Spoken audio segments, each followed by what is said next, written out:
already know what time it is. It's your boy DJ Richie Skye back with some tea, interviews, recaps, and more. And be sure to check the links in the description of this video for trips, for books, one-on-one sessions, and more. Now let's get into the tea.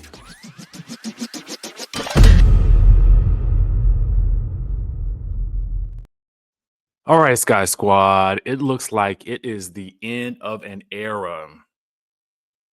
It's the end of an era. I mean, I don't even know what else to say about it, but it just is the end of an era. This specific era of Love and Marriage Huntsville, it seems like it is done.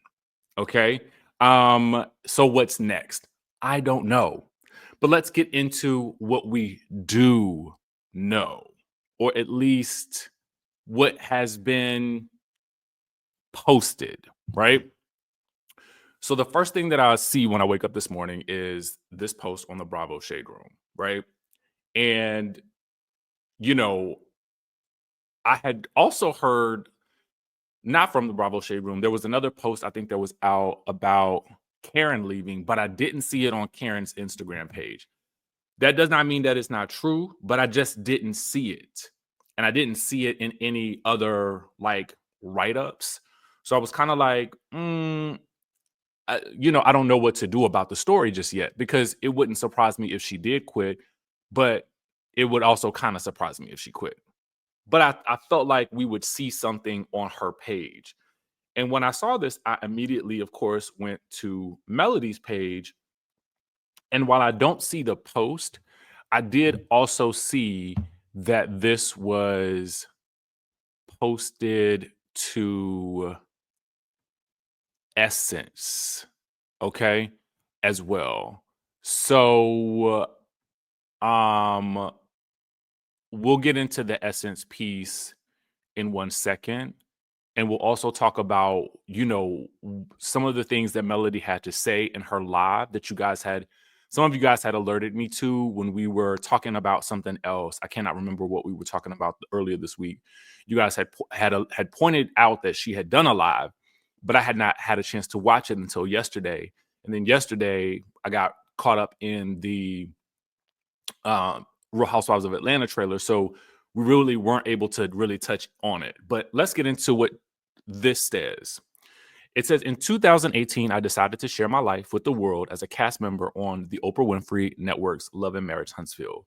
Then I had no clue what to expect. I only knew that bringing the show to fruition had been a goal of mine, and it would be another one that I could knock off the list. I've always been intensely ambitious and believed reaching this milestone was another step in the right direction.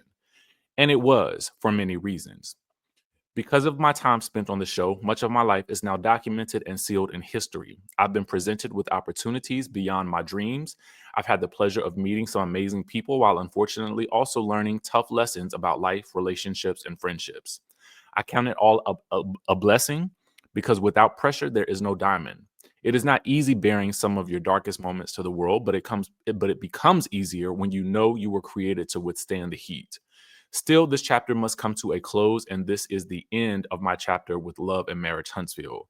I am thankful for the support of those who have shown me grace, loyalty, and love. None of it has gone unnoticed, and it will never be forgotten.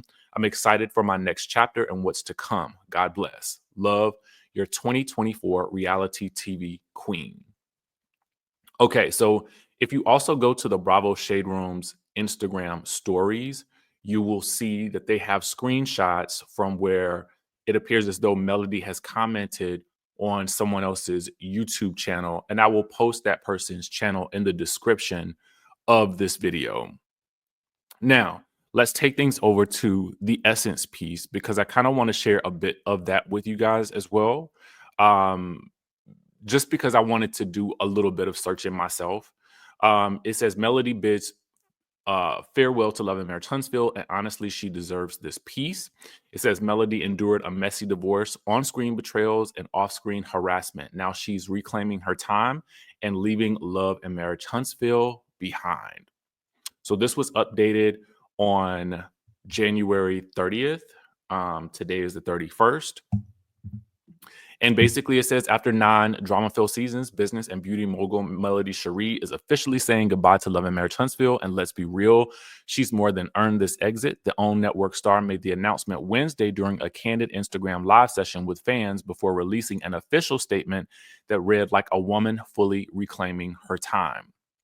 They say that Melody has been the backbone of the show since it premiered in 2018. The show quickly, and it says produced by reality TV heavyweight Carlos King, the show quickly became a fan favorite for its mix of Black excellence, business, and you guessed it, messy personal dynamics. But while the series thrived, so did the chaos in Melody's personal life. So they kind of go into all of the things that she has had to face as a result of doing the show, going through the divorce, the revenge of it all, those allegations, as well as just a myriad of other things that she's had to go through. Now, with regards to the actual, I don't know, it was a live that she did. I'm not sure if it was on TikTok. I think that was where it was, or if it was on Instagram Live. I did not see it when it was live. I watched it on another channel. So I can sum up some of what she said, but I think it would be better if you saw it for yourself. So I will find the link and I will also place it in the description of this video, specifically if you are watching this on YouTube. Just a few of the things that she sort of detailed was basically she felt like there were some people who were operating as puppets for the show or for the producers. And she goes on to detail several instances. The first instance, and I'm literally summarizing and paraphrasing. So again, it's 2 hours, so you guys can go and watch that. And I thought it would have been odd to just pull out certain pieces of it.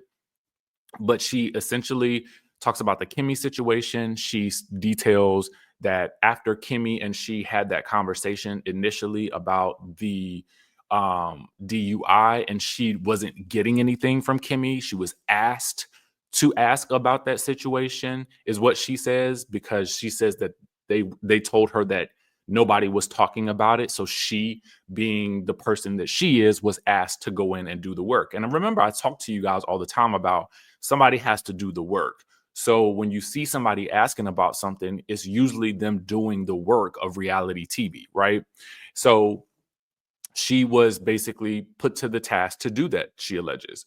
So at that point, when she and Kimmy have the conversation about the lipstick, she said she did not really want to go into it because the last time they were talking, Kimmy didn't want to open up about it. And afterwards, she has some screenshots of a phone call that she had with Kimmy that lasted for 20 minutes after that conversation about the lipstick, in which she says that Kimmy was like, girl, I already know what that was. It's fine. And they were cool and they were okay. And that's also why you were able to see Kimmy also at her house in like the following week's episode, or like a couple of weeks later in the episode. So that she thought that they were fine. So I guess she is talking about some of what we're going to see in the coming episodes of the reunion, where we do see the Kimmy versus Melody of it all. And to that, I say that's a difficult one, because I feel like, I think the cast is most casts face this dilemma. You deal with the issue when you're filming it, then you deal with the issue again when it airs, and then you deal with the issue again at the reunion. So I think that's sometimes what happens and why people have residual anger about certain situations. And, I think it's a hard road to navigate sometimes, because you see it happen on a lot of different shows. Then she goes on to detail, she mentioned something about an episode being titled Male's Double Standards. I'm not sure if that's an episode of the reunion, because I don't recall seeing that as an episode title. So it must be something that's coming up. And so she talks about, she questions why they would title the episode that, as well as she talked about a situation that I think is going to come up with her, Destiny, and Martell.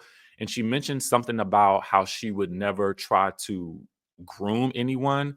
I'm not really sure what the details of that were yet because I have yet to see the episodes unfold. She also details some instances of what she felt like were workplace retaliation. She says that she was asked by someone in one of the producers, I would assume, if they could represent her as a TV manager, and she felt like they weren't aligned. And so she said no. And so she asked the audience whether or not this was the season that she had been attacked the most. And so I think what she was saying, that there was a correlation between her turning that opportunity down and then whatever is happening now with regards to her on the show. Um, then she also goes into, I think, the Trish situation. She talks about how they had filmed a scene where, Trish was asking her about, this was after the girls' trip, and they were asking her about the um, leaving her 9 to 5 and starting her own business. And she says that it was actually a great scene. And when Trish tried to bring up the Martell situation, Mel says that she just shut it down and said she didn't really care about it. So then apparently she says that she was asked again to get some truth out of Trish because nobody else could really get the truth from her. So she says that she was tasked with going in and grilling Trish, so to speak, sort of asking her those questions. And she says she had a good laugh about it, but, and it wasn't really all that serious to her. So in this 2-hour live, I think it was 2 hours. It was at least more than an hour. She does detail all of these instances, and it really just paints a picture of a person who is, I would say, kind of over the show in general. And I think that, to be quite honest with you, everybody has their time period that comes where they need to move beyond reality TV, or they move beyond the show that put them there, or the show really was the springboard for other things. And, to be quite frank, I felt like there was somewhat of a division in the cast anyway. And so, this isn't surprising to me, to be quite honest with you, especially after seeing the live. Once I saw that, I kind of felt like it might be the end of the road for her on the show. And even when I saw this, I was like, in my mind, I was like, oh no, because her face has, I mean, Loving hip hop, not loving hip hop, loving Marriage Huntsville has become sort of synonymous with melody, especially given the breadth of, and the depth that we've seen her navigate this divorce and sort of navigate friendships as a result of the divorce and how that works. Now, the question will be whether or not you guys will continue to watch Love and Marriage Huntsville. Will they continue to film the show without her? Will they move forward? Will they find some type of way to maybe bring her back? Will, they ultimately reconcile all of this? And it's also interesting too that it happens before the reunion. I think that same thing happened with Keisha from Bell Collective, if I recall correctly. So, and then I think also with Sophia, aka So Gucci, before the last episode of the reunion as well. So I really don't know what to expect at this point. We know that they were filming, or at least set to film, Love and Marriage Huntsville, and this is the second time a cast or cast members have gone live to discuss the behind the scenes mechanics and filming of the show. Because as you guys may recall, the Scotts did the same thing. But they had their own stuff that they were discussing. So I don't know, y'all. I don't know. What do you think will happen with Love and Marriage Huntsville? What do you want to see next season? Do you want to watch next season? Let me know in the comments down below. And with that being said, let's move on to the next topic. Okay. I would have preferred to do this video live, but it's so early that I was like, if I send a text message out to my people on the West Coast, I don't want y'all to be mad at me because it's like 6 a.m. So we're going to move on to the next topic. Let's go on to Simon Guobadia. Of course, Simon is reacting to the Real Housewives of Atlanta trailer, specifically this moment here, where Portia's mom, Miss Diane, says the fronting and the scamming, it makes you think how much of it was real. So his response, and we were thinking when we saw that they were talking about Simon, but they don't say the name, so we can only assume. So then it says, Simon posts this: Real Housewives of Atlanta season 16 is going to be so much fun exposing this family. Let's head back to Costa Rica, mom, and see who is defrauding and scamming. We'll make receipts available publicly. Simon then says, I keep trying to avoid this ungrateful family like a plague, but they keep coming back. My name is not Cordell Stewart. I fight back with facts. You can bet on it. The real fraudsters will be exposed. Looks like the apple doesn't fall far from the tree after all. The audacity of this family is truly unbelievable. Call your lawyers and find the quickest exit from this catastrophic narratives you keep coming up with. It will continue to be costly to all parties concerned. Shaking my doggone head. Then he posts this. And here comes Bravo, a subsidiary of Comcast, NBC Universal, actively enabling and supporting a narrative that's legally shielded by our prenup confidentiality clause. How reckless for a $167 billion enterprise. Shaking my head. Then he says, you should have asked for a copy of her prenup. Now we all look collectively foolish. I don't know how this is gonna play out on the Real Housewives of Atlanta for Portia this season. It's about to be an interesting season, y'all. I am excited about it, but now I'm a little nervous about it at the same time. Let me know what you guys think in the comment section down below. How do you feel about, all of this? I kind of wondered if there would be some backlash based on the trailer that was released yesterday, but it looks like it could be a season of backlash. So I guess we all need to buckle up. All right. With that being said, y'all, make sure you guys keep it locked to the channel. Subscribe to the channel if you like reality TV related content. And with that being said, I will catch you all in, of course, the next video.